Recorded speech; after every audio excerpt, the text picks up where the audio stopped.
Wednesday morning, November 13th. Thank you for joining us on ARC Rochester. I'm Abby Fridman. And I'm Stephanie Joseph. Dan is off. We do have a lot to get to this morning, but first we want to get a look at some of the news you need to know. New this morning, Monroe County deputies are looking for suspects in connection to a series of reported car break-ins in Fairport. The sheriff's office says deputies found a suspect vehicle driving on Macedon Center Road and began a chase. That chase ended in the area of Green Ridge and Green Valley Road.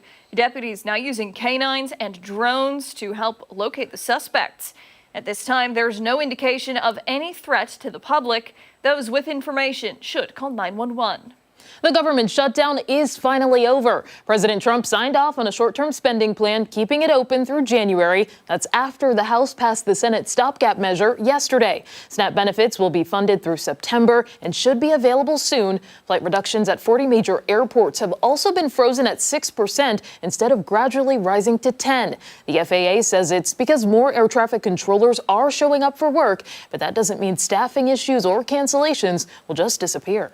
Also new this morning, the state is pausing the implementation of the All-Electric Buildings Act. It would require all new homes and low-rise buildings to eliminate natural gas hookups starting next year. A federal appeals court is now considering a challenge to that mandate. Well, let's get a look at what we have brewing for the next 2 hours. Coming up at 8:45, a look at some of the health headlines parents need to know, plus some advice from a doctor. Yeah, and coming up in our next hour, a magical production of Joseph and the Amazing Technicolor Dreamcoat. It's coming to the stage this weekend. We'll tell you where you can check it out. And at 9:30, a dog rescue that's gone viral online is hosting a sparkling fundraiser Saturday. Plus, we get to meet some pups that will be a part of it. Yeah, exciting. Before all of that, a check of our forecast, which is maybe not so exciting. Meteorologist Marty Snyder tracking it out for us right now. And it's one of those days where you're just going to have to make your own sunshine, right? That's about it. Yeah, just have to enjoy the day as it is. We're going to see the cloud cover hold. We have been seeing some showers across the area. You can see some on the camera lens there as we take a look outside, and cool start to the day, but temperatures right now really nothing all that too far from the ordinary, about 40 for the start of the day. It's just that we won't increase up to our average high, which is closer to 50 for this time of year. We have been seeing at least some showers drop down and through the area. We're seeing one pocket begin to pass through right now. As you look off to the northwest, at least it breaks down a little bit as you look over Lake Ontario, so it's not going to be an all-day type of rain. But yeah, we are seeing a few rain showers pass through now, and even some areas, especially south and even southwest,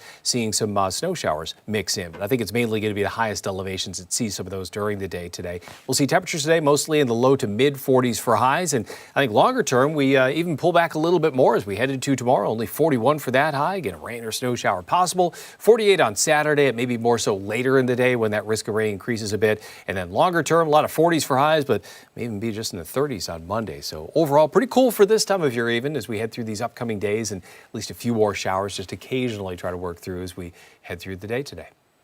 Well, it's a forecast. It is. For people. And Steph, let's be honest, Steph has been miserable. She started out one of the weather hits today, and what did you say? There's nothing to look forward to. There's nothing to look forward to. Poor Steph. I think we need to get you some vitamin D and, like, I don't know, like a pina colada or something. Oh, that'd be right. nice. Like, it's just a little mental vacation. But if this is Steph at her worst, I can handle that. I wish everyone would be this at their worst. I know, really. Steph, is this you at your worst? No. Okay. Uh-oh, you're scaring me now. That wasn't like that. super confident, but that's all right. It's okay. All right, Marty, thank you. Sure. All right, let's go off the top now and start with some stories that have piqued our interest this morning. I will start things off today with another artificial intelligence story.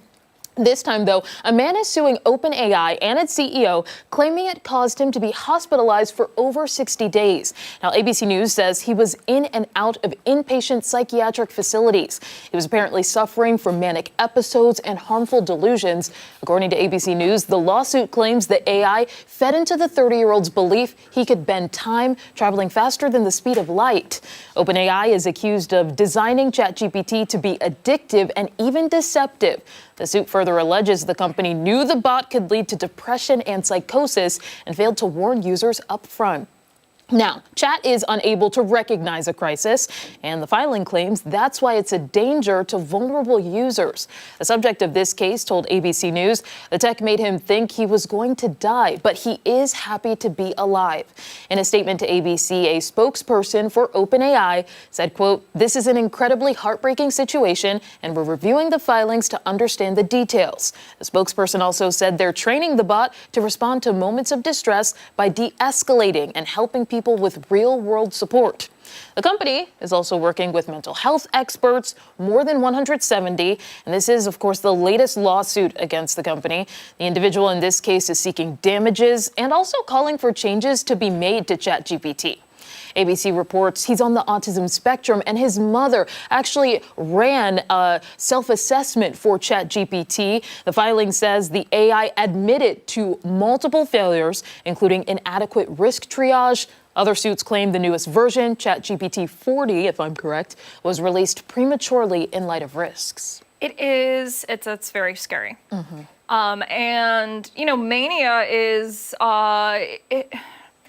there really is not enough research done on it, I think. And, from what you read and what you hear, it's absolutely heartbreaking. People come out of mania and they have very little recollection of anything that has happened.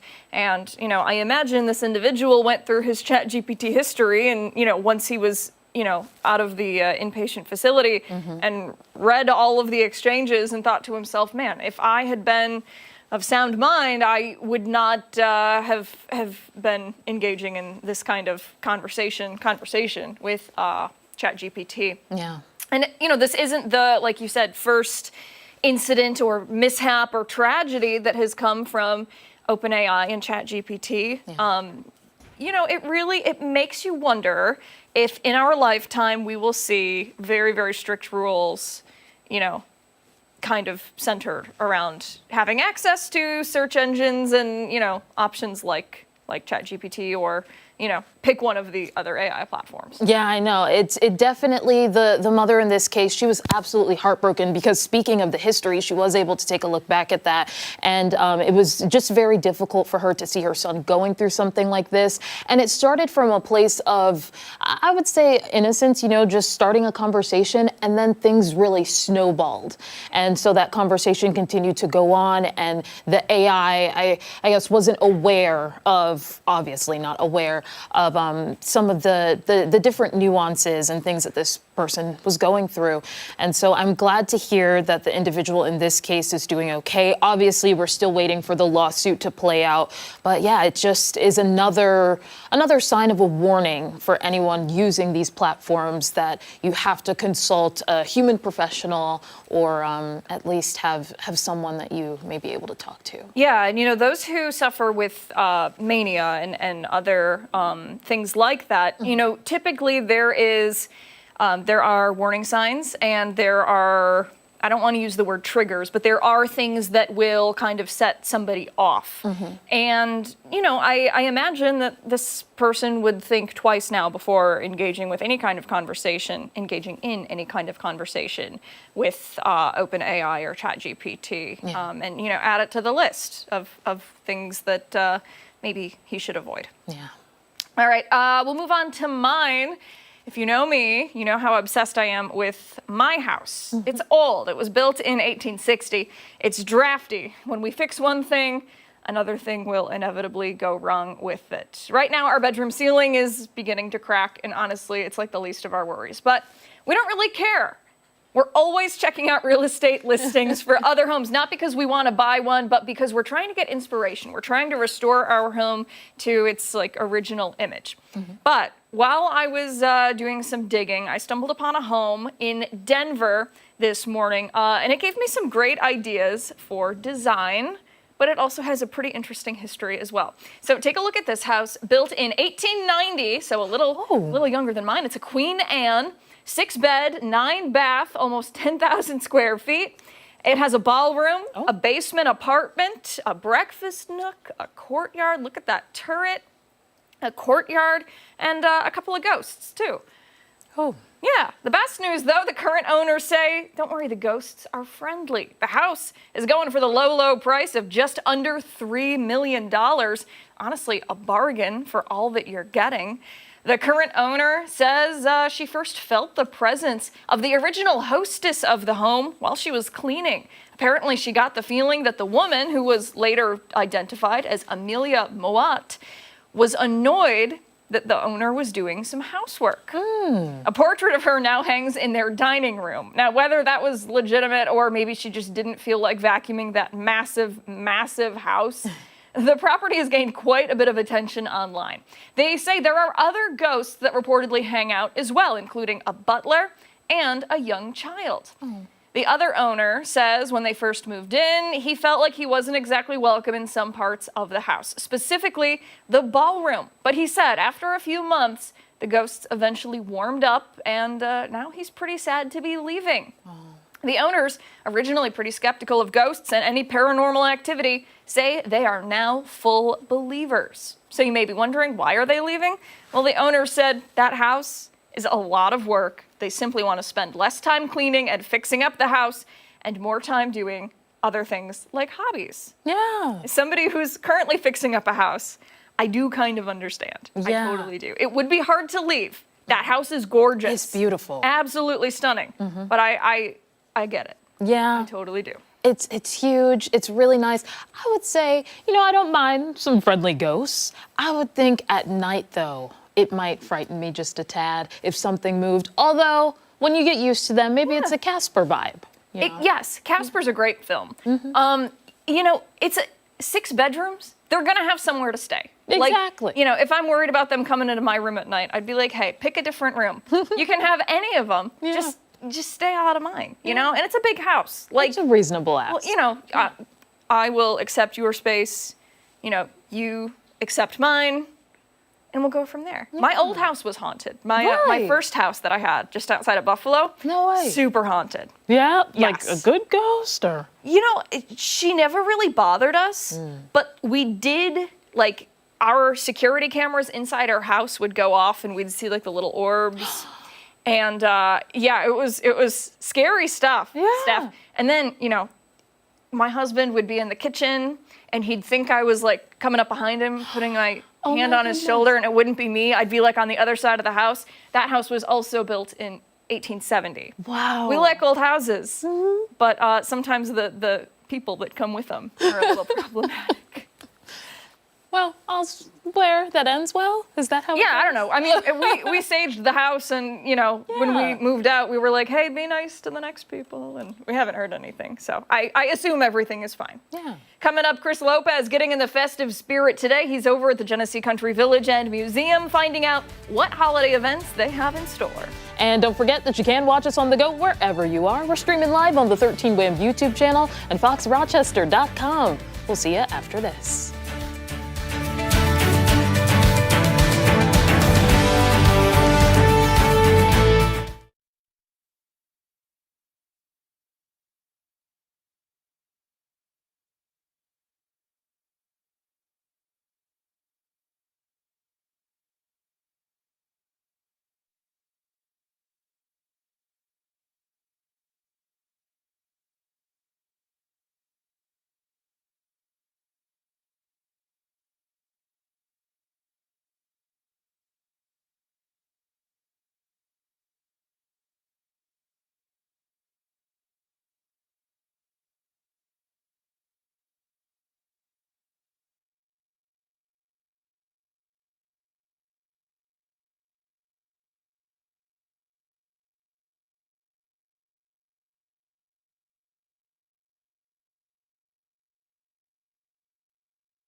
8:15, the holiday season is approaching fast, and the Genesee Country Village and Museum has planned out a fantastic time for visitors. Yeah, Chris Lopez is already in the holiday spirit, so he wanted to learn all about their plans. Chris, are you eating again? He's smelling more something. eating. Hey, can you do me a favor and try not to get anything on your clothes this time?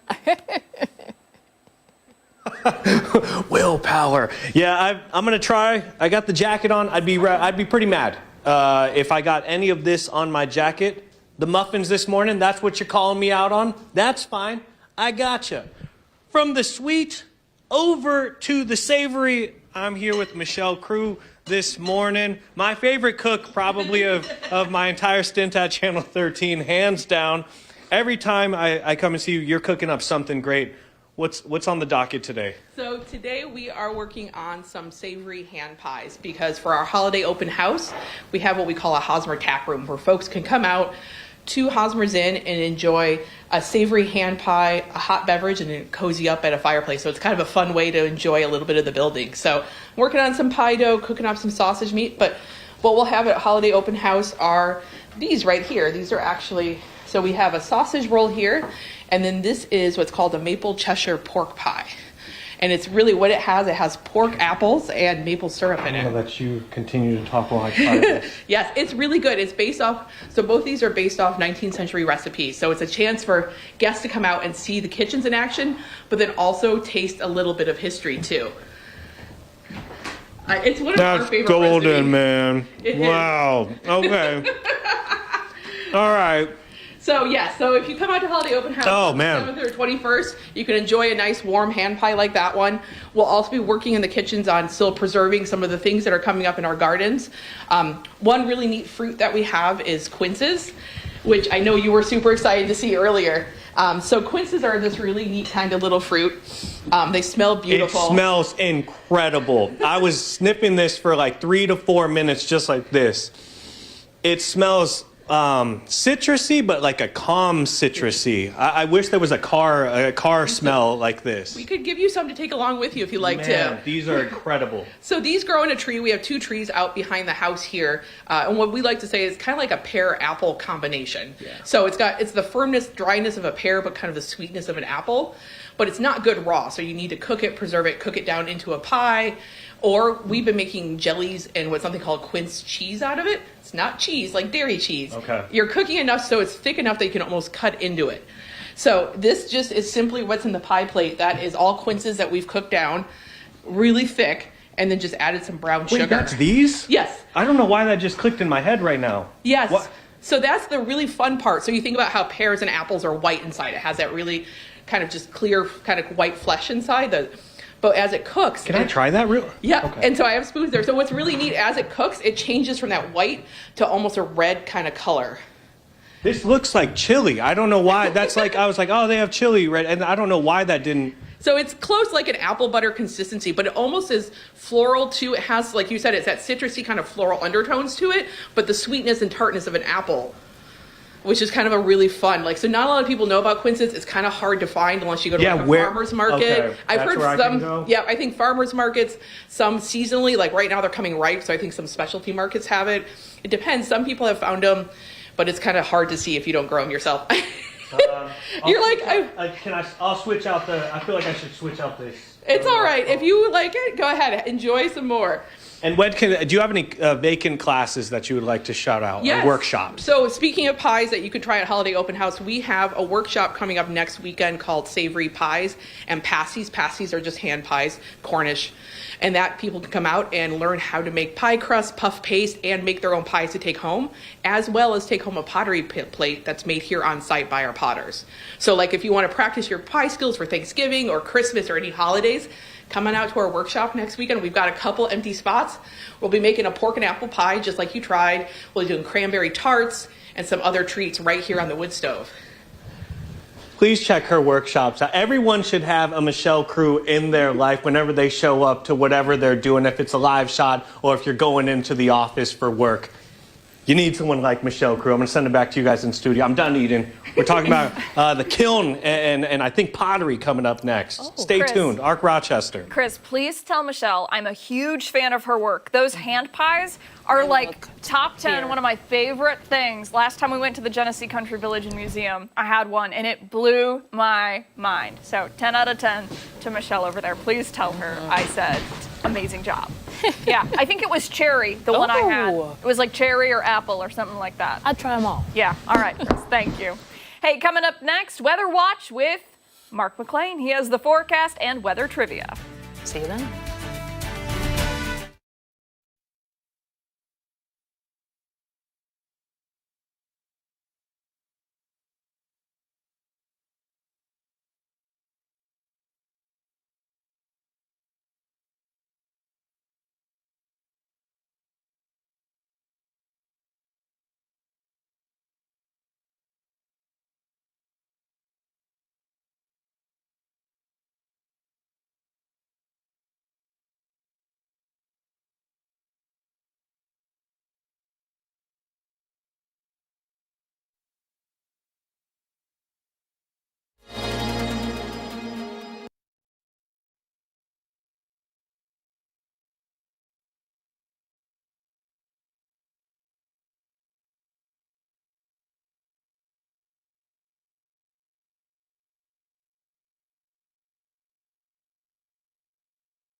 Welcome back. Meteorologist Mark McLean is joining us now with a look at the forecast, and we also have weather trivia. What should we talk about for weather trivia?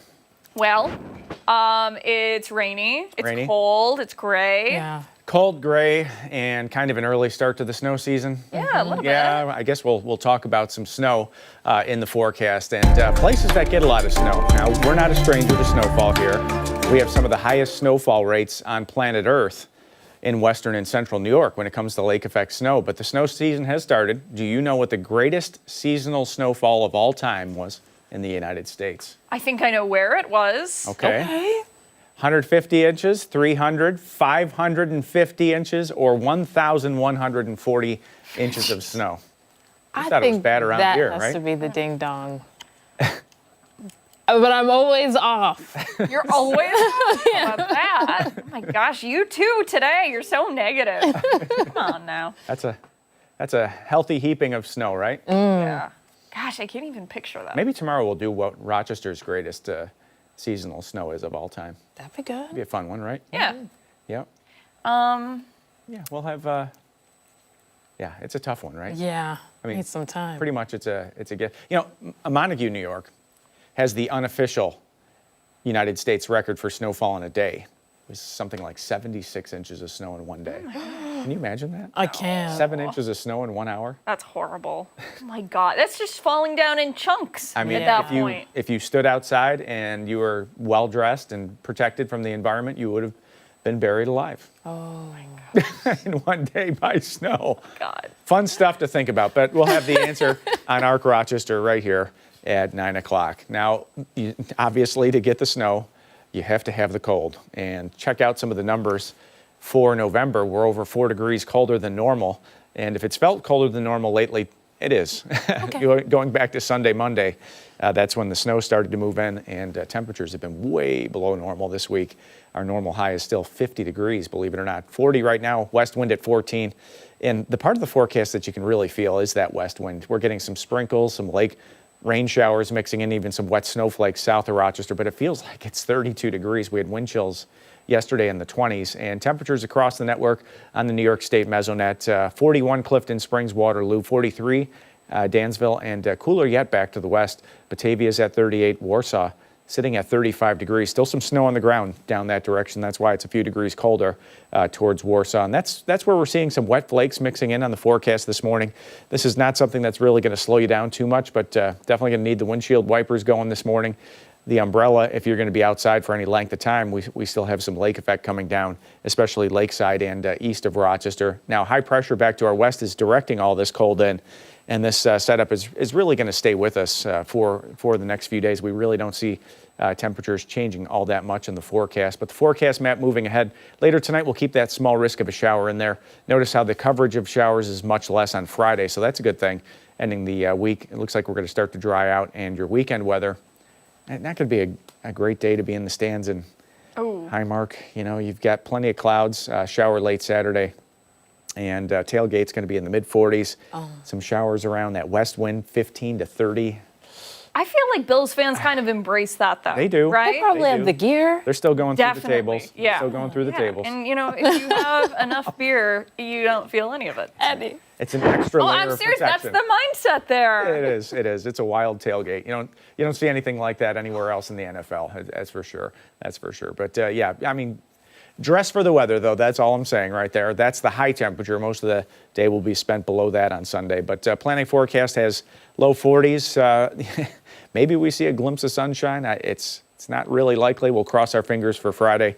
But at this point, it looks like a mainly cloudy day. Temps in the mid-30s tonight, cloudy and chilly. Some occasional showers continue. Could be a wet flake mixing in south of Rochester. And the extended forecast, some late-day rain showers on Saturday. I got to get out in the yard and clean things up. Sunday in the mid-40s. Colder yet on Monday. Some flurries, some brief snow showers. It doesn't look like at this point that we're going to see any substantial or significant snow back in the forecast for much of November. It's the end of this month and early December. We're starting to see some signs of a bigger change in the overall pattern, possibly has colder implications for the Northeast and possibly for an extended period of time. Well, we'll have to see about that heading into December. Okay. Yep. Right around the corner.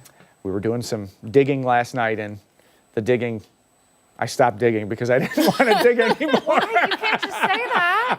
You have to tell us. Yeah, everybody's colder going to be in changes. suspense. Okay. A polar stratospheric warming event. Do you think they understood? No. Okay. It's warming. Well, warming is Cooling. It's in the stratosphere. So if it's warming, that means that the stratosphere, the air layer up there, which moves horizontally, is sinking. And to have air sink, that means that the air underneath is getting colder and compressing, which means that down here at the surface, it's getting much colder. So a stratospheric warming event means that the atmosphere is compressing and cooling at the surface. And when that happens at the North Pole, that means that it's cooling pretty quickly.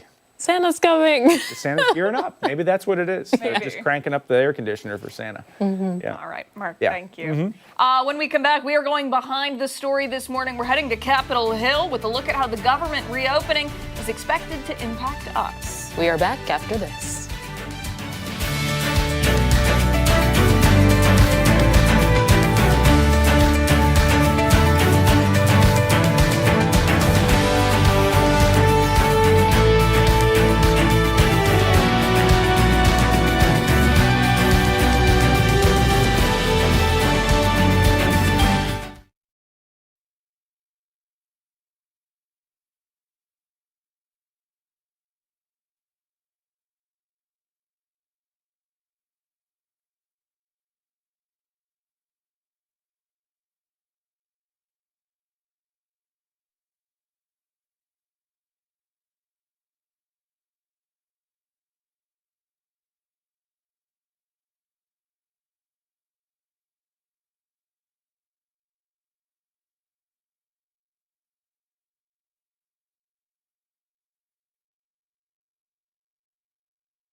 Park, Rochester on this Friday Eve. I'm Abby Fridman. And I'm Stephanie Joseph. Dan is off. Lawmakers in our nation's capital woke up to a reopened government after the House passed a stopgap funding bill last night. While D.C. might seem far away to us, the impact of the reopening is hitting families at home.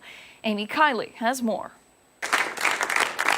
The reopening of the government is having real-world impacts on Americans today. More services are becoming available again with the return of furloughed federal employees. They're set to get back pay, and some experts predict an economic rebound. Even though it gets made up in the measured GDP data, the real human impact is never fully recovered. For people on Obamacare, the reopening could mean their health insurance costs will more than double. The bill does not guarantee an extension of expiring subsidies. Democrats vow to keep fighting. Either Republicans finally decide to extend the Affordable Care Act tax credits this year, or the American people will throw Republicans out of their jobs next year. The House Speaker says he wants program reforms first. I'm not going to guarantee a vote on ACA unreformed COVID-era subsidies that is just a boondoggle to insurance companies and robs the taxpayer.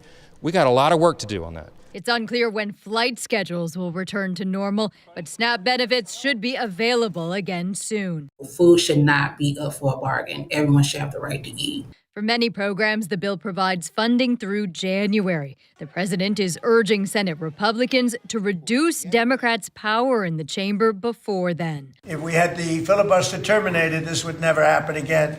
I'm Amy Kiley reporting. Certainly a relief for, I think, most people out there. That vote to reopen the government was 222 to 209.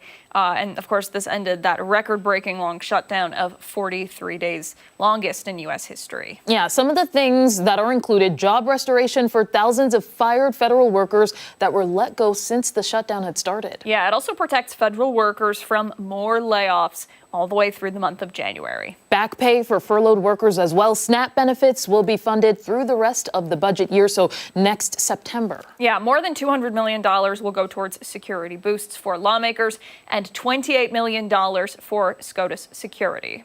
What's not included, though, as you had heard in that story, the ACA Affordable Care Act subsidy extensions. And you might remember the reason the shutdown began was because Democrats in the Senate wanted those extensions to avoid skyrocketing premium costs across the country. Yeah, a lot of questions still lingering for what comes next. But Senate Republicans promised to put the health care subsidies to a vote next month. However, House Speaker Mike Johnson says he will not commit to bringing it up in the House. So that means even if a vote did pass in the Senate, it's unlikely to be voted on in the House. Some Republicans, like Senator Susan Collins from Maine, support the extension of COVID-era tax credits to help with premium costs, but they would want new income caps on who would be eligible. Another important question: how long would travel be impacted? We know we've been seeing delays and cancellations go through the roof. The FAA says flight reductions will remain at 6% instead of rising to 10% as more air traffic controllers do actually return to work. The Transportation Secretary Sean Duffy did not provide an exact timeline for an end to the flight reductions. Delta Airlines says it will bring its flight operations to full capacity over the next couple days. Good news as people begin their holiday travel. Yeah, and if you're wondering how our representatives here in the Rochester area voted, they had issued statements on it. Representative Joe Morelli actually voted against the funding bill, saying in part it fails to do what matters most: bring down the crushing cost of health care for working people. Morelli adding, quote, "We must find a bipartisan solution before it's too late." And Representative Claudia Tenney approving that measure, saying, quote, "After weeks of senseless disorder and delay, the House has finally taken action to reopen the government and deliver stability to families, small businesses, and our troops." And as for when SNAP benefits will be restored locally, New York State's benefits website says all eligible households should have access to their funds by tomorrow. Yeah, if you do have questions about your benefits, you can check out the OTDA website to get some more information on that. What's been really beautiful in this community, and I'm sure in others, is that business owners have stepped up and said, you know, I see a need here. I feel like anybody who is impacted by the shutdown, SNAP benefits specifically, I want to be able to help them with their next meal, whether it's food banks, pantries, restaurants. It's been great. Yeah, we've talked about it so much on this show, how kind people are in our community, how giving they are in times of need, in times of crisis. And yeah, we've seen an outpouring of support, which, you're right, to put it simply, has been beautiful. Yeah. All right, coming up next, Chris Lopez live at the Genesee Country Village and Museum. They have holiday events, and he's getting a preview after the break.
This time of year, you can feel the holidays creeping up. Yeah, if you're looking for a fun and educational place to take the family, we may have an idea for you. Chris Lopez is live at the Genesee Country Village and Museum this morning.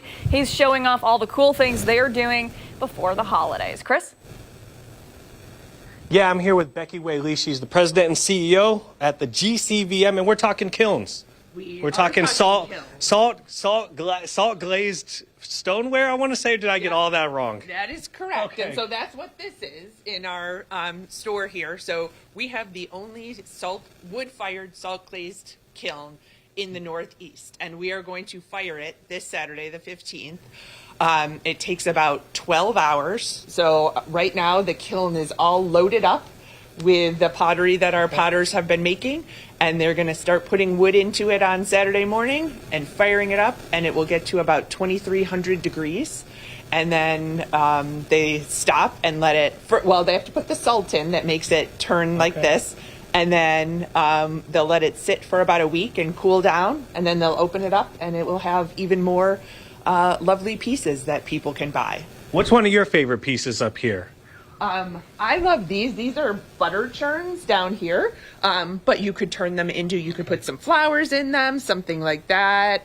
I have a couple of the pictures that I use as well. So all of this is beautiful, though. This picking favorites is going to be a tough one. Merch, though. You guys got a lot of merch, and then I do want to hit on the fit.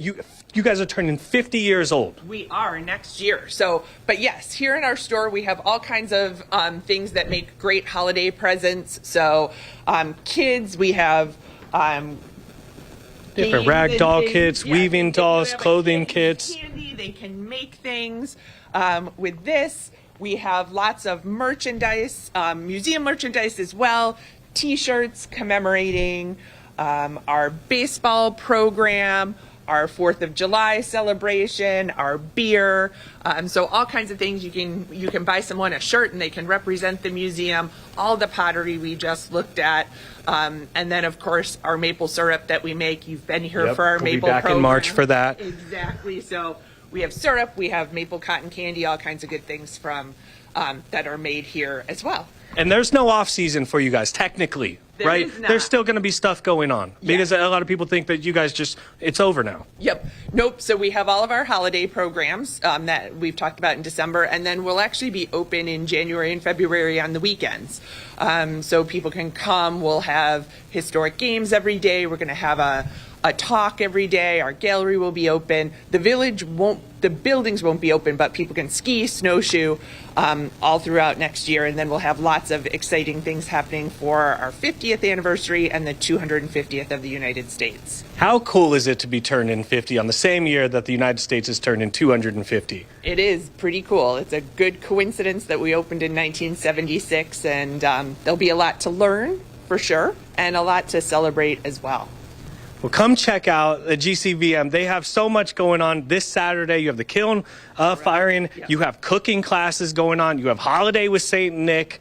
They don't end, and then you have one more thing going on in January as well, right? Or is that... did I get that? Or did I don't get know. that What mixed else do we up? have going on in January? I guess I got that wrong. So they do not have anything going on in January. But you can go on our website on Fox Rochester and 13 WHAM to find out more information, because I jacked that one up. We got some bills to pay. We'll be back on ARC Rochester with more.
8:45, welcome back. Parents have a lot to keep their eye on this time of year when it comes to the health of their children. And there have been a lot of headlines from recalls to viruses going around. Yeah, that is for sure. To help us keep track of all that's going on in the world of health, we're having a little doc talk with Dr. Elizabeth Murray from Golisano Children's Hospital. Good morning to you. Glad to be here.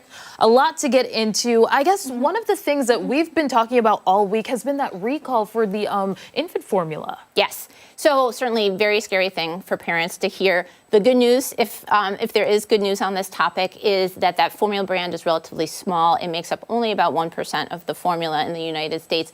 And it's a very general formula. You know, we hear and we can remember from the shortage in the past that, you know, if you have a highly specialized formula, that's much harder to change out. The good news here is the children who are on this formula, it should be relatively easy to change out. You know, the easiest way to do it is usually at the stores, they kind of line up similar formulas near each other.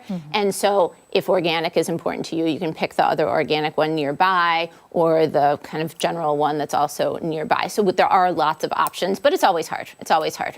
And what is the thing that parents should be looking out for with that? An expiration date, a code on it? What's the... Yeah. So actually right now, originally it was just for 2 lots, but now they have changed it. So all by heart formula needs to just be removed. So if you are using that formula, what we want you to do actually is save it, stop using it, sterilize, thoroughly wash all bottles, anything that might have come in contact with it, but save it. Because the tricky thing here is there's concerns for botulism. And this is a disease where it might show up in a few days, but it might take about 30 days for your baby to develop symptoms. So if your baby does develop symptoms in the coming weeks, we want to be able to have access to that formula to do some testing to see what might be going on there. So stop using it. Hold on to it for about a month, and then we can talk a little bit about symptoms to watch for. Yeah, a lot of great advice there. Another thing that we're keeping an eye on this season, the respiratory illnesses. I know RSV has been one, especially for children to pay attention to. What have you seen with cases? So right now, it's early, but I remain very, very hopeful because the New York State data appears that, you know, the vaccines are working. We are now in a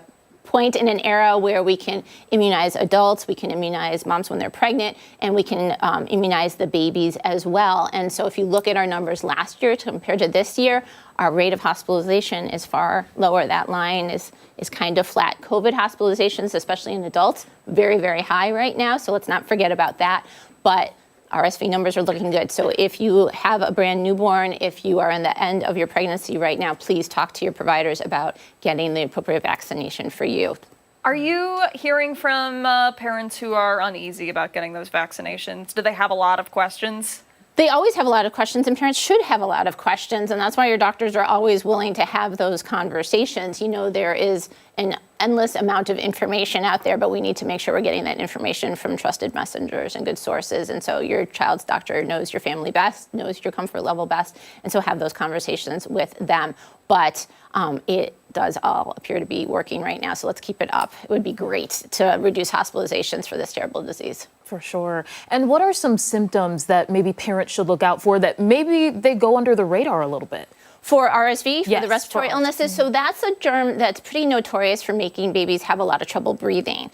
And you know, you might start out as a simple cold, a little bit of congestion, but usually around day 3 to 5 of illness, babies really start to work to breathe a lot more. They may be wheezing, they might have a ton of mucus. Interestingly enough, a lot of babies stay relatively happy when they have it. We sometimes call them the happy, wheezy babies because they're full of mucus, they're making terrible noises, but they don't seem too miserable. That's not always the case. But breathing is the issue that we have to watch out for. And a lot of times they're working so hard to breathe, they have trouble drinking and taking in their breast milk or their formula. That's pretty scary. It is. It's very scary. What are some of the other illnesses that you are watching for right now? I'm definitely keeping my eye out for signs and symptoms of botulism. Should any baby have that? We have not seen any in New York, but that is a situation where your baby really just starts to have very low tone, trouble moving their eyes around, and really severe constipation. So sometimes babies have trouble stooling, but this is a dramatic change in that.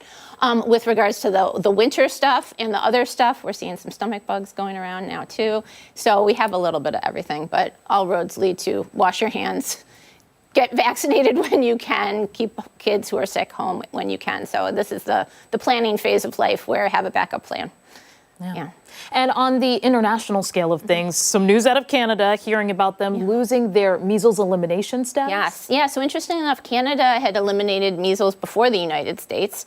And now, because of an outbreak of a little over 5,000 people, they have lost their status. And unfortunately, the United States, we are very close behind. And I think we are probably going to do that. And what it means is, the lack of herd immunity from continuous and consistent vaccination throughout the population has allowed a single outbreak, meaning continuous cases of measles from the same strain happen for a year. So we are mid-November.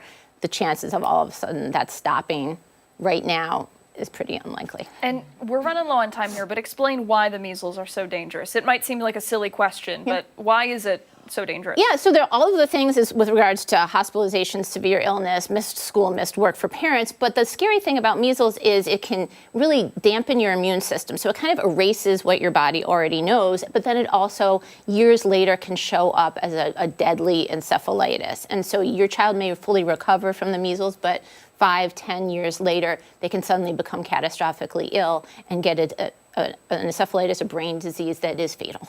Wow. That's terrifying. Yeah.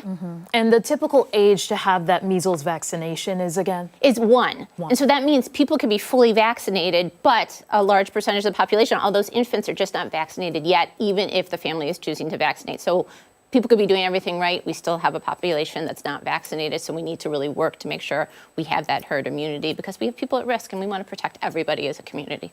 For sure. There are so many things to get to. Doc Murray, stick around. You as well. We're going to hear more from Doc Murray coming up in our next hour. Like I said, a lot to get to. We're back after this.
Welcome back. We're going behind the story this morning, continuing to follow the reopening of the government after that shutdown. While lawmakers are back in business on Capitol Hill, they've paved the way for a highly watched vote in Congress. Yeah, that's the vote to release the Epstein files. House leaders recently swore in the newly elected Arizona representative, Adelita Grijalva, who adds to the number of lawmakers needed for a vote to pass. Some Republican lawmakers, like House Speaker Mike Johnson, seem to be against the vote. Earlier this week, Johnson called it a moot point. The Oversight Committee has been delving in deeply to the Epstein investigation, and they've released 43,000 pages of the Epstein files, more to come. Subpoenas are being complied with.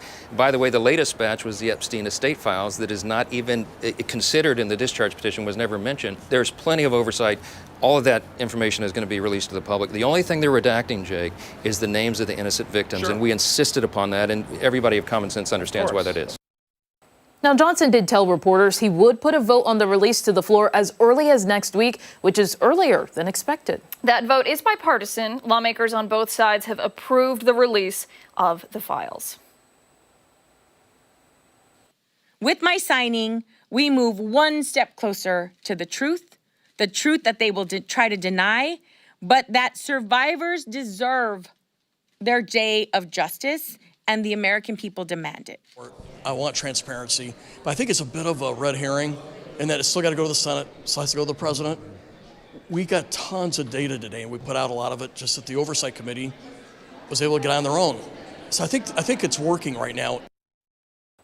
And you just heard Representative Don Bacon from Nebraska bring up another point. If this vote does pass in the House, it would still need to go to the Senate, which is Republican-led, and then be signed by President Trump. It is unclear, though, if he will sign it. Just yesterday, more files were released, particularly emails from Jeffrey Epstein to his associate, Ghislaine Maxwell. In them, he mentions the president spending time with a woman described by the House committee as a victim of Epstein. Trump is not accused of wrongdoing. Press Secretary Caroline Leavitt took questions from reporters on the emails yesterday. Take a listen. This is another distraction campaign by the Democrat and the liberal media, and it's why I'm being asked questions about Epstein instead of the government reopening because of Republicans and President Trump. Yeah, this is in terms of the Congresswoman who had just been sworn in. It had been weeks that the House was out of session. Plenty of members had been calling for her to be sworn in already because it adds to the 218 votes, I believe, needed to make sure that this process moves forward. And this is something that the American people have been demanding for months. And it was a big topic of discussion during the presidential campaigns. Yeah. Who's going to release the Epstein files? You know, promises to release the Epstein files. I have the Epstein files on my desk in a binder. All of a sudden, there are no Epstein files.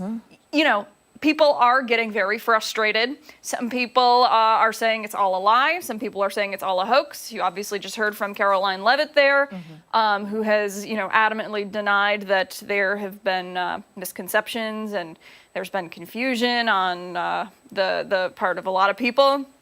So it'll be very interesting to see what happens. And, I can't remember who said it. A lot of hurdles still to jump through. Yeah, that is for sure. And that revelation came from U.S. Attorney General Pam Bondi. And so we're learning more each day. The Wall Street Journal, I believe, had come out with that silhouette picture that we had seen a lot more about. So it seems like there are different releases from House Democrats or other publications each day about the files or what could be in them. And so a lot to get into there. Absolutely. We'll continue to monitor this story for you, so stick with 13wham.com. We are back after this.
9 o'clock on this Thursday morning, Friday Eve. Thank you for joining us on ARC Rochester. I'm Abby Friedman. And I'm Stephanie Joseph. Welcome back to ARC Rochester. We've got a lot to get to, but we'll start first with some things off the 9 o'clock hour with stories you need to know. New this morning, Monroe County deputies are looking for suspects in connection to a series of reported car break-ins in Parenton. The sheriff's office says deputies found a suspect vehicle driving on Macedon Center Road, then began a chase. It ended in the area of Green Ridge and Green Valley Road. Deputies are using canines and drone teams to help find the suspects. Right now, there's no indication of any threat to the public. Those with information should call 911. The government shutdown is finally over. President Trump signed off on a short-term spending plan, keeping it open through January. That's after the House passed the Senate stopgap measure yesterday. SNAP benefits will be funded through September and should be available soon. Flight reductions at 40 major airports have also been frozen at 6% instead of gradually rising to 10%. The FAA says it's because more air traffic controllers are showing up for work, but that doesn't mean staffing issues or cancellations will just disappear. Also this morning, New York State is pausing the implementation of the All-Electric Buildings Act. This would require all new homes and low-rise buildings to eliminate natural gas hookups starting next year. A federal appeals court is now considering a challenge to that mandate. And we are joined now by meteorologist Mark McLean for a look at today's forecast and, of course, the answer to weather trivia. Yeah, talking about snow. The snow season, it's here. Yeah, and the trivia, it's here too. What is the snowiest place in the United States in terms of seasonal snowfall? How much do you think could have dropped out of the sky?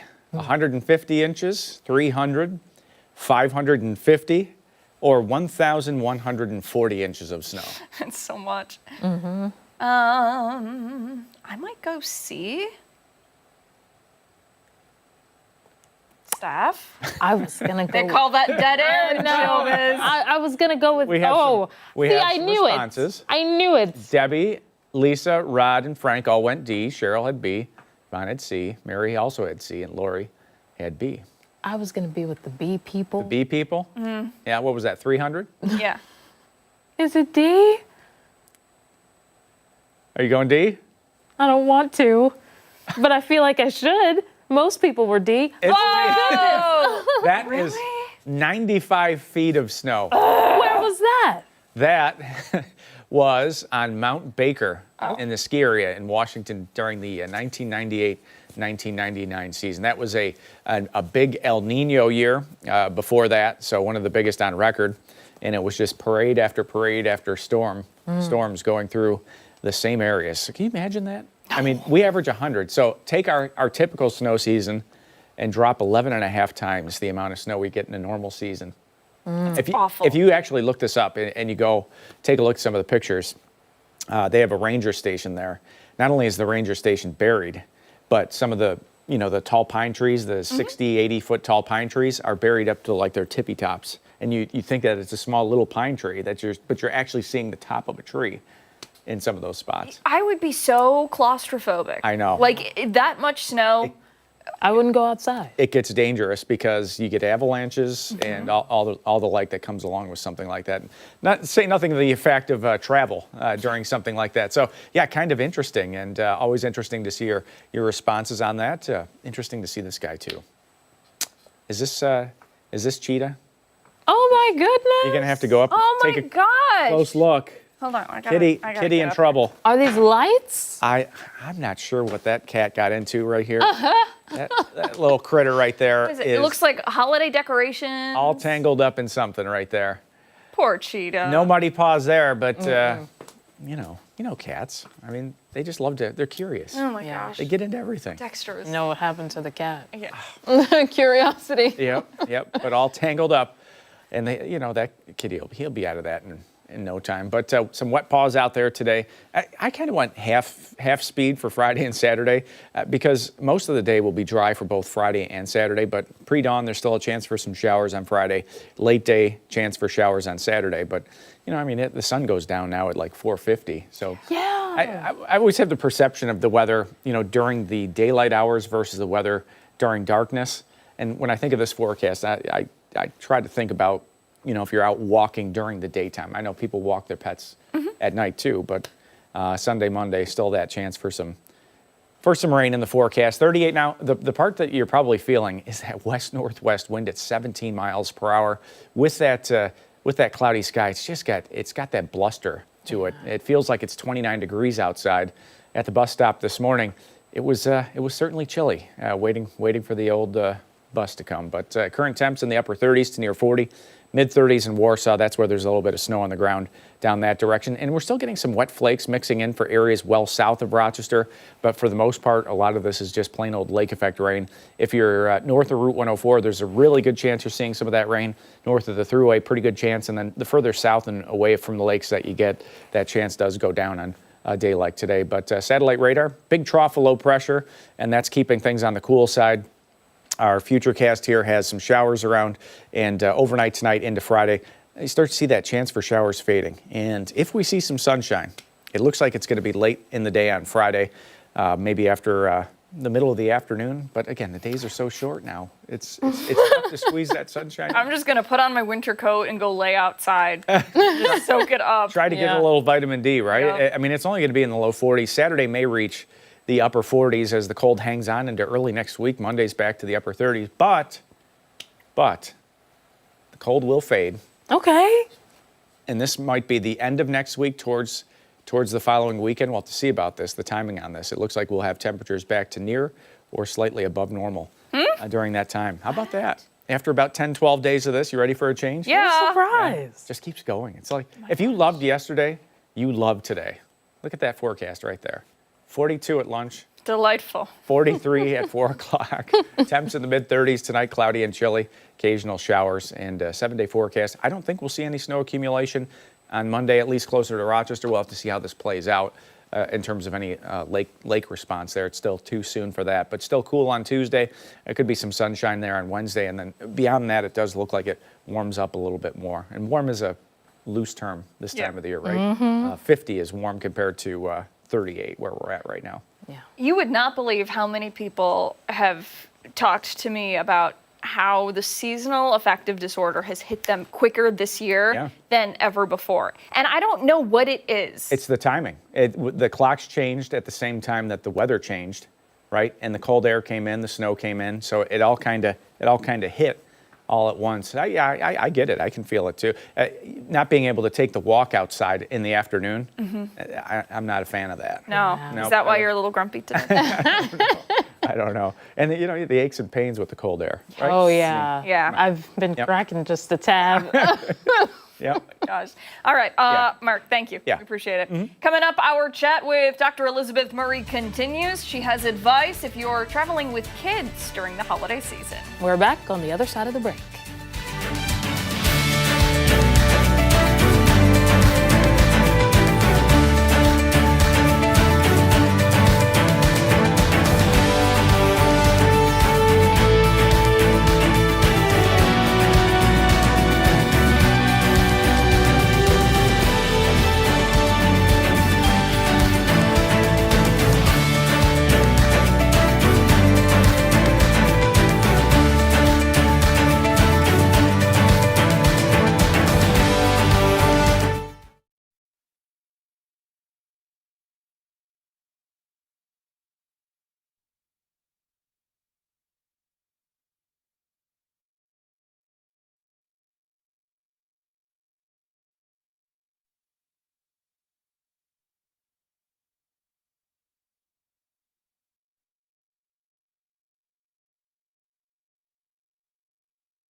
as the holiday season gets closer, so does a high travel period, which for some families can mean taking your kids on long trips, whether it be for vacation or just to see family. Yeah, regardless of where you're going, travel can be tough for kids. We're Golisano Children's Hospital. We were talking during the commercial break. This is your own advice from some personal lived experience. Yes, I learned the hard way for some of these things. But I think, obviously it's a magical time of year and we want to have fun. And you know what? If it's something's going to make life easier, lean into it. That's okay. And level set everybody's expectations, right? I mean, everything is not going to be magical and perfect. And sometimes screen time has to go out the window, and that is fine. That is okay. We're going to get through it. But I think whether it's weather or what's going on with air travel right now, I think everything's going to be a little bit more challenging this year. Yeah, and I'm sure especially maybe if there's a layover with any delays that may be coming up, it might make things just a bit more challenging for parents to keep their little ones patient. Yeah, so you want to have something new and you want to have their favorites. And, I was kind of joking about screen time, but it's true. It's okay to be having a good distraction thing because we know those the tablets work. And if you need to have some distraction, if you are waiting for a long period of time, that's totally fine. Make sure you have a good set of headphones that fit the child comfortably and that they're used to. I think part of the preparing for all of this is making sure the child is used to the things that might be different before they go. Especially when it comes to sleep. If you have a baby who's never slept in a pack and play or a travel crib and they're going to be doing that, practice at home before you go so that the child who is all of their life, 8 months of life or whatever, has slept always in the same place. All of a sudden, they're going to be sleeping in a different environment. Let them practice that at home in their room so they get used to it before you go. What about not little babies, but babies flying for the first time with the popping ears and, as an adult, you can chew gum and you can kind of, do the yawning thing to pop them. But for little kids, it's got to be uncomfortable. Right. If they can be fed, take a bottle or breastfeed, as soon as it's safe to do so, that can help with the sucking mechanism can kind of help to drain the ears a little bit. I think getting the right medications to bring with you can be very helpful too. There's not a lot you can do with regards to decongestants or things like that for infants. Those just are not safe or appropriate. But if your child has a little bit of a runny nose going into the trip, which a lot of children do right now, you know that it might be uncomfortable for them. So making sure you know their dose of ibuprofen, you have that with you. I am a big fan of just bringing a bottle of the chewables. If you have somebody who's 1 year or older, adults can take them too. It's the same medicine. That grape flavor chewable is pretty good. Plus, if your children are in a phase where you can avoid the liquid medicine, less spills. So if you can do the chewables, find out the weight-based dose for your child and bring that with you instead of the liquid. And I'm sure that there will be a lot of people opting to take cars, maybe rental cars out there for their trips. Is there any advice maybe when it comes to snacks, how to prepare for some long journeys? Lots and lots and lots of snacks is the answer there too. But I think also packaging in a way that the children can access them. Again, if they're school aged or even, preschool age to a certain extent, make sure they can access what they need. Have lots of individual packages of things so they can have one package that if it spills, all is not lost.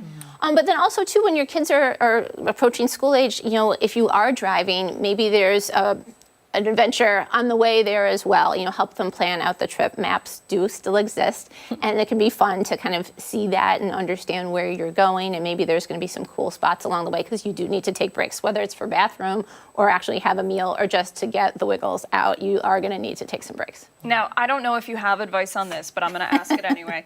I think inevitably, when you travel with kids, there will be a meltdown at some point, whether it's at grandma's house or it's in the airport or it's at a restaurant.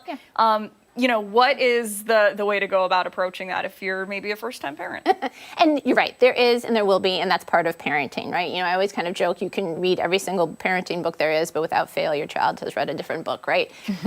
We are challenged when our expectations don't meet reality. And so, our expectation is that everything is going to be great, but the reality is there will be hiccups. And so, if your child is melting down, see what you can do to kind of remove them from the environment, because usually it's coming from too much of everything. Too much stimulus, too much change, all of those kind of things. So if you can gather them up, find a maybe less crowded area of the airport where you guys can sit together and just kind of have a moment.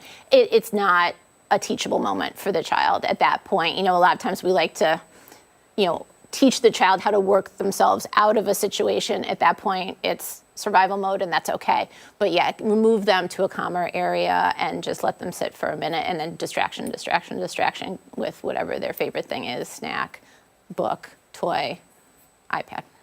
And is there any advice for packing? I feel like, especially for the first-time parents, they may overpack. Oh, I have to bring this, that, and the third for my baby and then myself, and it's a lot to keep track of. Well, and it's tricky too, because again, if you're traveling to a relative's house per se, and maybe you're borrowing a crib or borrowing a car seat, you want to make sure that those are up to date, current, not expired, and also are following the current safety guidelines. And so having those conversations before you go is going to be really important. I always recommend a travel safe nightlight. Because again, new environment. Some of the night lights that are beautiful, but they're glass, they can break really easy. Get a hard, heavy-duty plastic one that's all enclosed that you can throw in your luggage, maybe a couple of them. Also, some child safety locks too, because if you're visiting a relative who does not usually have children in the home, the cabinet under their sink might have all sorts of cleaning supplies that your 3-year-old would really like to learn about. So, bring some of those. They're small, they fit in luggage, and they can really improve your safety once you get there. Yeah. Doc Murray, thank you so much for taking the time to talk with us this morning. We really appreciate it. If somebody's interested in learning more, do you have a good website for them to go get some more information? Healthychildren.org is always a great parenting reference. Awesome. Thank you. And hey, coming up, a magical production you won't want to miss, where you can see Joseph in the amazing Technicolor Dreamcoat this weekend.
Welcome back. This weekend you can see a show full of color, music, and magic, all at Artists Unlimited, the group giving performers with developmental, physical, or intellectual disabilities the opportunity to shine on stage in a production of Joseph and the Amazing Technicolor Dreamcoat. There's 2 performances left, and they're hoping to fill every seat. Here to tell us more about it is the artistic director, Carl Wager, and actor, Jordan Smith. Good morning to both of you. Good morning. Good morning. I am mesmerized by the coat right here.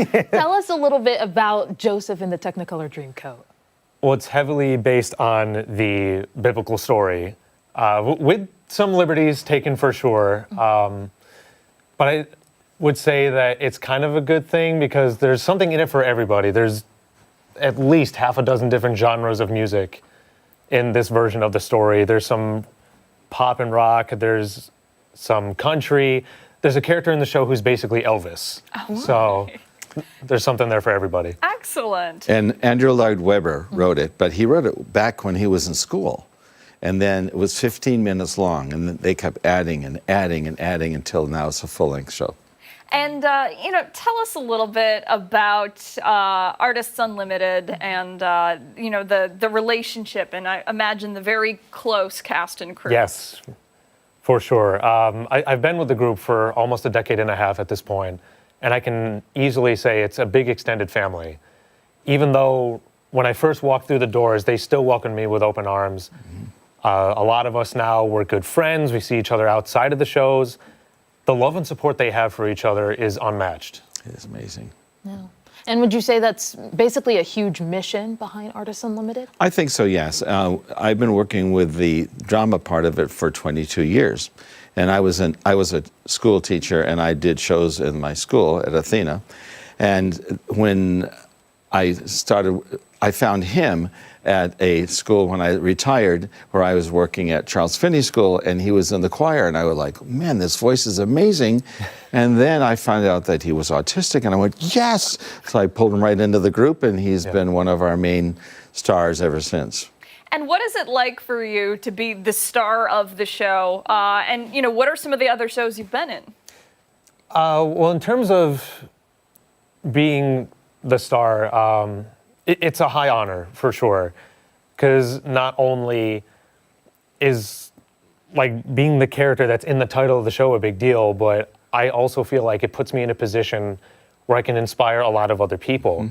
I know that there's a few people in the cast who are inspired or look up to me, and I try to help them out where I can. In terms of other shows, last year we did Beauty and the Beast. I played the Beast. Mary Poppins the year before that, I played Bert. So I've been definitely getting around. You were Willy Wonka. Yes. And he was the donkey in Shrek. And I had one of my students who was in Shrek in New York came to the show, and he goes, he's better than our donkey in New York. Oh, man. High praise there. Yeah. What is it like taking on those different characters? Because they require some different physicality, different choices. It provides a fun challenge, honestly. You'd think it'd be a little difficult because they can be vastly different from each other, but I just enjoy doing it. It doesn't feel like work.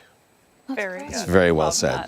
Very well said. I know there are going to be people at home who want to see the show. So what do they need to know? Ticketing information, when, where? It's 7 o'clock Friday night, 2 o'clock on Saturday. Show up at the door. It's at Greece Performing Arts, which is Greece Athena High School, and they can just come in, and there it is. Very good. And for somebody interested in getting involved with the Artists Unlimited, We have a website, absolutely. Come, see us, talk to me, I'll send you to the right person to talk to about how you can become involved. Certainly very exciting.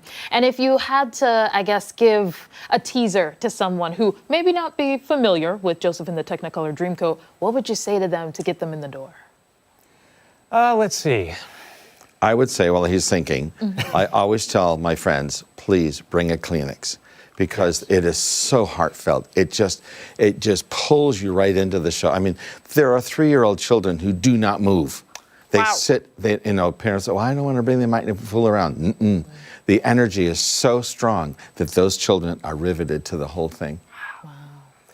And then I would say that it really is an educational experience, because then it also shows not what these people can't do, but it focuses on what they actually can. That's what we do. Very good. Thank you both so much for your time today. We greatly appreciate it. Yeah, my pleasure. Thank you. All of the information will go over on foxrochester.com. Coming up after the break, we're meeting some furry friends. We are back after this.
Welcome back to ARC Rochester. I'm Stephanie Joseph. We're joined by friends. Yeah, this is honestly the best day ever. Our region is full of animal rescues that help put furry friends into the forever homes of loving parents. One of those groups specializes in helping dogs with cleft palates and craniofacial conditions, and also pairs them up with children who are going through the same thing. And the Cleft Rescue Unit is hosting a Puppies, Petals, and Prosecco fundraiser this Saturday to help them further their mission. And here to tell us more about it is the group's director, Lindsay Weissman, and foster, Shayna Pagan. And they brought friends, of course, as we were talking about earlier. Hi, friends. Hi, Hello, good morning to both of you. Thank you so much for having us on and our special guests. This is Matilda. That's Matilda. And I am so in love with Matilda. She's a little squirmy right now, and she's doing what my dog does, which is shake. So I think she's a little scared.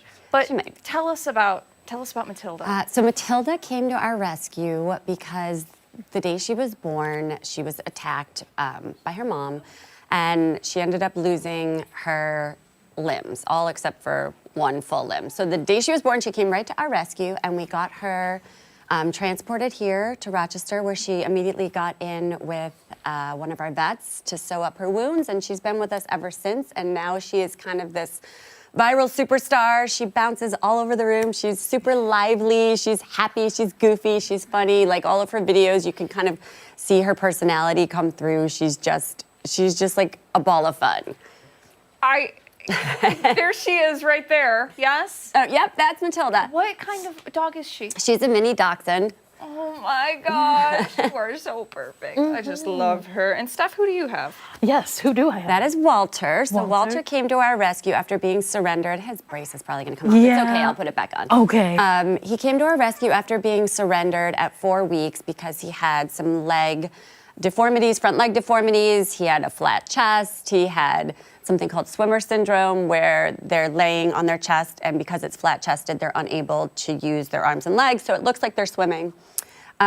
He has been with us since he was 4 weeks old. He's around 8.5 weeks now, and we've been doing therapy every day. We had a huge Walter 2-pound party for him, which he's been a very slow developer, so when he finally reached 2 pounds, we kind of made it our mini goal and had a big party for him, and a lot of people tuned in on, the different social media platforms that we're on. I saw this video on TikTok and was like, oh my gosh, I know these people. I was so excited. Yep, that video has definitely hit home with a lot of people, and Shayna and I did it live so that everyone could kind of see his exciting party. We did little treats and a puppy piñata and, celebrated Walter turning 2 pounds. He should absolutely be more, just for those who are wondering. Oh, sweet guy. And how about you? Who do you have? Yeah, over this there? is Charlotte. So Charlotte is about 6 weeks. She does have a cleft palate, so she was unable to drink or eat on her own for a while. So we had to tube feed her, and now she's learning to eat and drink, and she's a healthy little girl. She's just really tiny. Oh, so sweet. She is a Yorkie, so we expect her to be small. She's just exceptionally small. And what about you? You're so small too. You are so tiny. Oh my gosh. And tell us a little bit about the pairing of the pets with the kids. Right. So we started our mission because we primarily took cleft lip and cleft palate puppies, and we work with craniofacial organizations around the country to have our children, or have the children at those organizations have an opportunity to interact with puppies that have similar conditions or might look like them. These two do not have clefts, so we also take special needs as well across the board.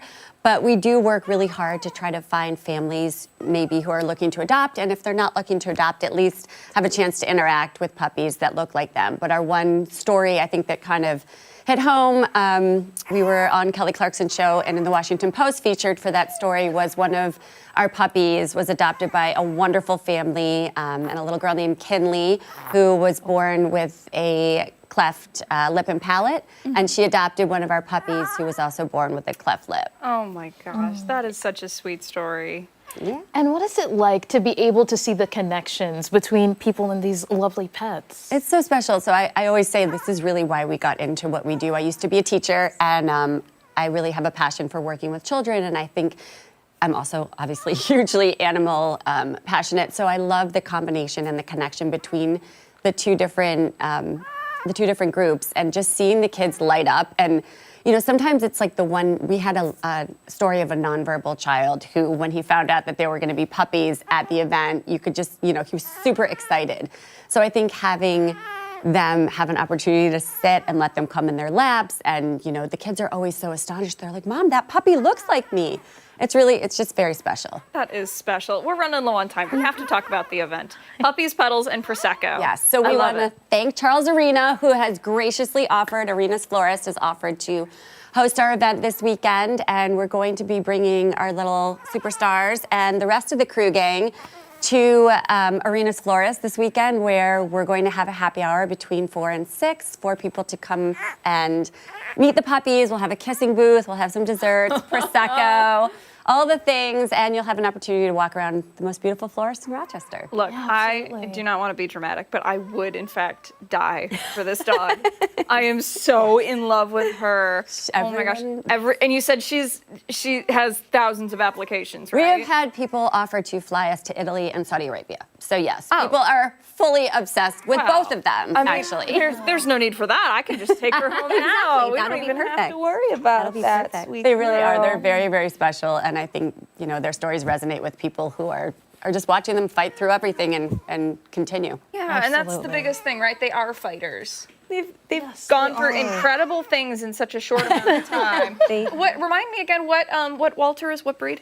He is an English bulldog. Oh my gosh. Very active as well. I'm wondering, are you uncomfortable? Oh, so you guys will have to follow their story on social, because we post daily all of their little updates, how they're doing.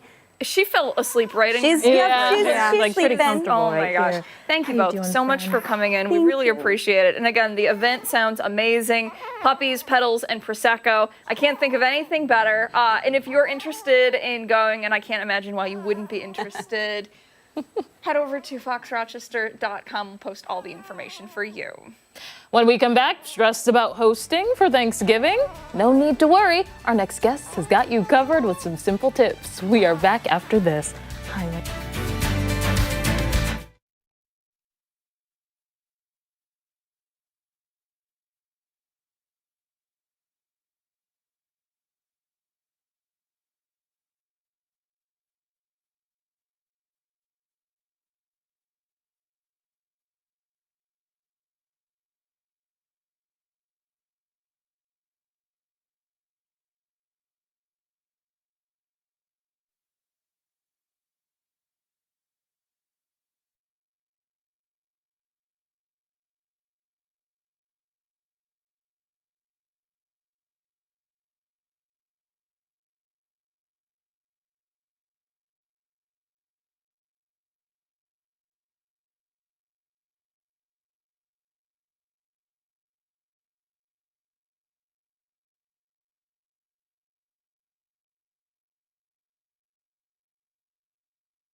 Thanksgiving is officially 2 weeks away, and if you're planning to host family or friends and you're feeling a little lost, our next guest has a solution for you. Yeah, get excited. Lifestyle blogger Jessie Freeman has come up with a Prepsgiving guide to simplify your Thanksgiving hosting, and she's joining us now with some of her tips and tricks. Yeah, thanks for having me. This is exciting, and I think probably we're going to give people about 10 seconds to go get a pen and paper so that they can write down all of this advice. Tell us, first of all, the biggest thing that people need to know.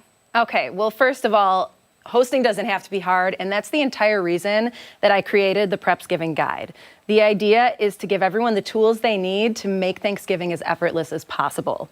So the Prepsgiving Guide is a 37-page, completely free guide for hosting Thanksgiving. It includes a ton of delicious kitchen-tested recipes. It includes grocery lists, a week of prep list for every day to kind of spread out the busy work, as well as a day of timeline to keep you on track for the big day.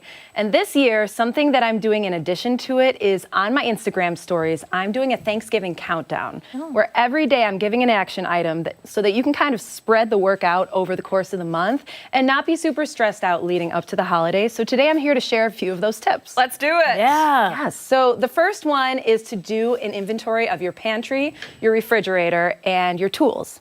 Okay, there's certain items, I call them frequent flyers, that you use every time you cook, or most times that you're cooking or baking, things like flour, spices, like, Old Faithful, onion powder, garlic powder, black pepper. So look through all those things, make sure that they're not expired. Things like baking powder, baking soda, butter tends to last a while, but you want to make sure it's not expired, as well as tools that you'll need for the big day. Obviously, you have things like roasting pans, ladles, but also serving dishes. I like to use my slow cooker to keep the mashed potatoes warm that day. So this gives you the opportunity to make sure that you have everything that you need, and if you do need to get something, you can borrow it, you can purchase it, and you're not going to be scrambling the week of or the day of to find something that's not in your pantry. It's a very good point. Definitely been there. And that actually leads me to my next tip, which is pull out your phone or a pen and paper. If that's how you roll, that's fine too. And I want you to make a master list. Okay. I like to use my phone because I always have it on me. So throughout this month, if I think of something that I want to remember for hosting Thanksgiving or something I know I need to get, I like to put it right into the master list, so that then the week of, I'm not forgetting anything because it is all right there for me. So you can just update it. It's a living document, and that will make your life easier because you won't forget anything. And there is something very satisfying about checking off something on the list. That's right. Either crossing it out or hitting that check box. That's right. Yes. Yes. And my third tip, which is my personal favorite, I like to keep some to-go bins or boxes on hand for my guests so that they can bring all those delicious leftovers home with them. Yes. I personally enjoy the deli containers. They're reusable. You can pop them into the dishwasher and they wash really nicely. Another ingenious idea is to get some of these disposable foil muffin tins, because then you can have your guests separate each item into each cup, and then you can pop it right into the oven to reheat it. Boom. And it's disposable. And of course, you've got your zipper bags, which are always available and great to send things home. These are great pieces of advice, and I know that there are people out there thinking, I have so much to do before Thanksgiving. I'm in so over my head right now. When it comes to staying calm the day of, what's your piece of advice? Well, first of all, it's to get your hands on that Prepsgiving guide because it does everything for you. It goes through and says, okay, it's Monday. Here's what you can prep in advance. It'll still be good to add to your dishes on the day of, but you've got it done. So you're eliminating a lot of that busy work because you shouldn't have to spend your whole day sitting in the kitchen cooking. You should be able to make memories with your friends and family. Yeah, that's for sure. I'm also wondering with the recipes, everyone's looking for the secret to a juicy turkey. Do you have some tips in there for that? Actually, I have a bonus guide. It's called the All Things Turkey Guide. It is from start to finish how to pick your turkey, how to safely thaw it, tips and tricks for cooking it, answering questions like, do you brine it? There's so many answers for that, and there's no one way, but also what to do if your turkey comes out dry, or what to do if you find that it hasn't reached the temp yet. And it just really covers everything. That alone, honestly, is worth it. But the whole thing is free. Yeah. Hit it with the Instagram so people can check out your stuff. So the Instagram is The Life Jolie. And you can get the Prepsgiving Guide on my website, thelifejolie.com. Very good. Thank you so much for the tips. We appreciate Thanks it. for having and me. We'll post all this and much more on foxrochester.com. Coming up, some of the trending stories filling your feed this morning. We'll be right back.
Welcome back. Let's get a look at some of the stories that are trending this morning. We are going to start things off with the beginning of an end. The final penny minted yesterday in Philadelphia. We've talked a lot about saying goodbye to the penny, including how businesses are already seeing a shortage since the president ordered the stoppage. The 1-cent coin has been around for 238 years, and it actually costs 4 cents to make it, and it's only worth a quarter of that. U.S. Treasurer Brandon Beach spoke yesterday, emphasizing the penny is still a legal tender and says it could save taxpayers about $56 million a year in production costs.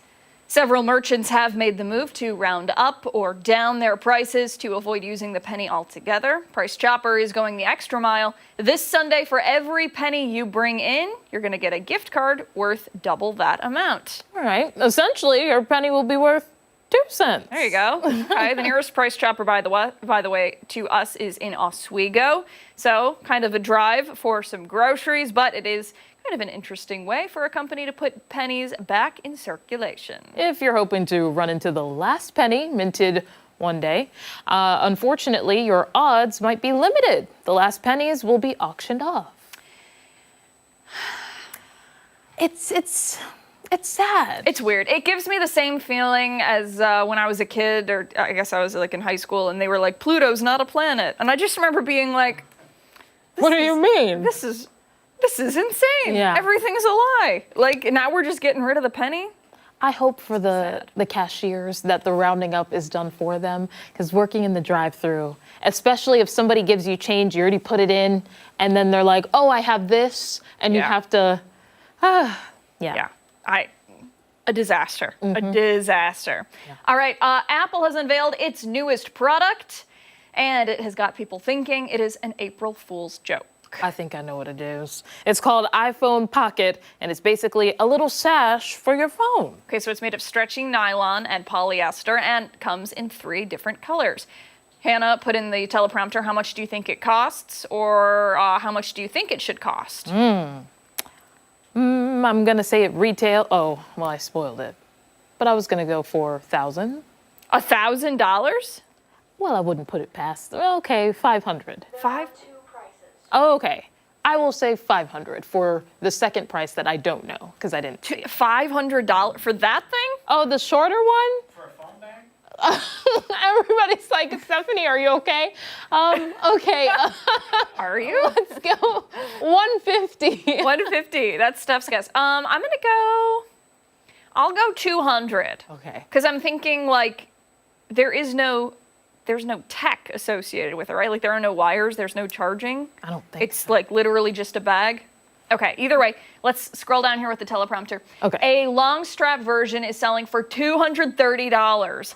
The short version that can fit on your wrist or be attached to your bag, $150. I did not see that, I promise you. That is crazy. Yeah, they go on sale tomorrow. Some people online are comparing it to when Apple sold socks for iPods between 2004 and 2012. I don't remember I that. must have missed that one. Yeah. Others, though, calling out Apple for the pricing. They say it's disgusting, and they're even asking the current CEO, Tim Cook, to step down and resign from his position. People all have got their over pitchforks ready. A colorful sock that can hold your phone. I'll tell you what. I'll save you like 100. How much was it? 150 or 230. I'll save you $145. Go to Target, buy a pair of stockings like we're wearing, cut off one of the legs, and it'll hold your iPhone. Oh my goodness. There you go. You can also, knit some things together, crochet some things together, There you go. start a Hey, hobby. There you go. I don't know if you at home heard producer Hannah. She said people on Etsy could do the same thing at home. Support a small business. Small Business Saturday is There you coming go. up soon. There you go. And Yeah. you know what? Hey, you know what else you could do? You could make one and DIY your holiday gifts for your friends and family. All great ideas. There you go. Yeah. All right, we'll move on to our next story. An unusual sight in Boston over the weekend. Yeah, a small alligator was spotted in the Charles River. Take a look at this video. The guy who took it says he was sitting there looking for fish when he spotted this little guy. Alligators are not native to Massachusetts and cannot Oh. survive cold weather. This was so unusual. He says most people who saw the video thought it was AI. Animal control didn't even believe him until he said he lived near MIT, which that would make sense. They're literally, the river's right there. But this isn't the first time an alligator has been found in the chilly waters of the Charles. In 2010, a canoer found one near Needham. Massachusetts officials are working to find the alligator to rescue it. By the way, it is illegal to own a gator in the state of Massachusetts. It's really, the Charles is long and MIT was right across the river from us. I went to Boston University for anyone who doesn't know. So seeing something like that there, one, unusual, but two, they're by the water. Yeah. So I get, it would be one of those things where I thought I was being dramatic and overreacting. I'd be like, that's obviously not an alligator. That must be something else, something I'm unfamiliar with. But good on this guy for calling the authorities, because you don't want him to suffer. It's getting cold out there. It really, even the turkeys though, they walk around like it's no one's business out there. I have seen, they're tall too. Do not go near them. No. But yeah, a word to the wise when approaching animals, especially those not native to the state. Take precaution and also take the steps that this guy did to Are report. turkeys not native to? No, okay. just in general, when you're seeing animals, wild animals. I Yeah. guess, you could say the turkeys weren't vicious, but I was warned. And there's multiple. They are real. They are tall. Reached up to like here. Oh my gosh. Yeah. Okay. Hey, when we come back, our final thoughts on this Friday Eve. We're back after this.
8:55, time for our final thoughts of the morning on ARC Rochester. And listen, I think you should have held one of the puppies. They It look would have cute. made you a little happier. The noise. I think it was Walter. me.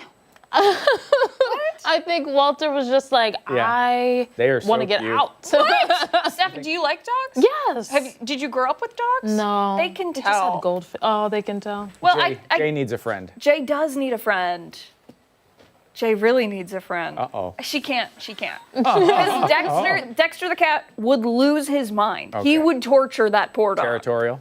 He's just mean. Up the, He's really mean. Up the curtains. He bullies Jay. Oh, no. And Jay is so much bigger than him, and she's just scared. But you know, she can hold her own. How about this one? Everyone that's born after today will never know what a penny for your thoughts means. They will know. That's Come on. Such a wild statement. I will keep it alive. Pennies will still be around. Yeah. Like, You know, the lucky just- pennies No more- that people no can more get us. pennies. Maybe they'll be more lucky than ever before. Lucky penny. Yeah. No more Right? penny, no more penny pinchers.